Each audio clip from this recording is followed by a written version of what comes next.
Hello, readers! We love the way you've been practicing your reading. So many of you have been reading up a storm. We just have one worry, readers. This is it. How are you going to remember all of those great stories? I mean, you're reading so many of them.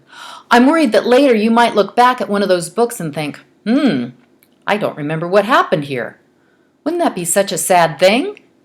So let's work to make sure that won't happen. I'm going to teach you a tip to help you remember your books.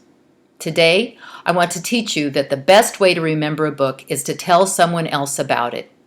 After you read a great book, you can take it to a friend or a family member, even to yourself, or even to a toy that you really like your stuffed animal or something, and say, "Can I tell you about this book?"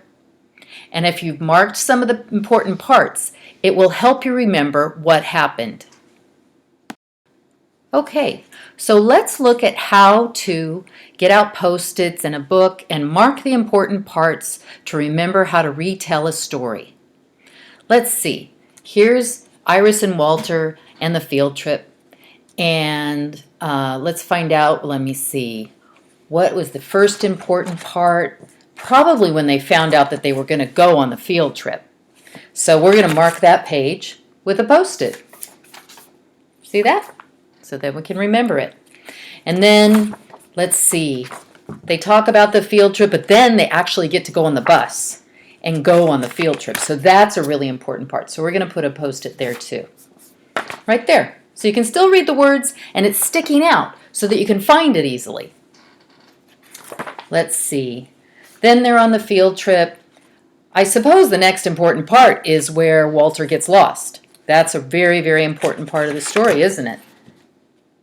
So we're going to mark that page where Iris realized that Walter is lost. He doesn't realize he's lost, right? He never even actually figured that out until Iris told him. And then at the end, where they find Walter, and everybody's happy to see each other. So we're going to mark that last part. So there you go. All of Iris and Walter and the field trip is marked up for a retell, and then you can find somebody, or maybe your pet, or just yourself. Go back and tell yourself the story. And that's a great way to remember what you've read. Phew, I'm not feeling so worried anymore. I know you'll remember the stories in your books a lot easier now that you have this strategy. Retell the important parts and mark the pages to remember.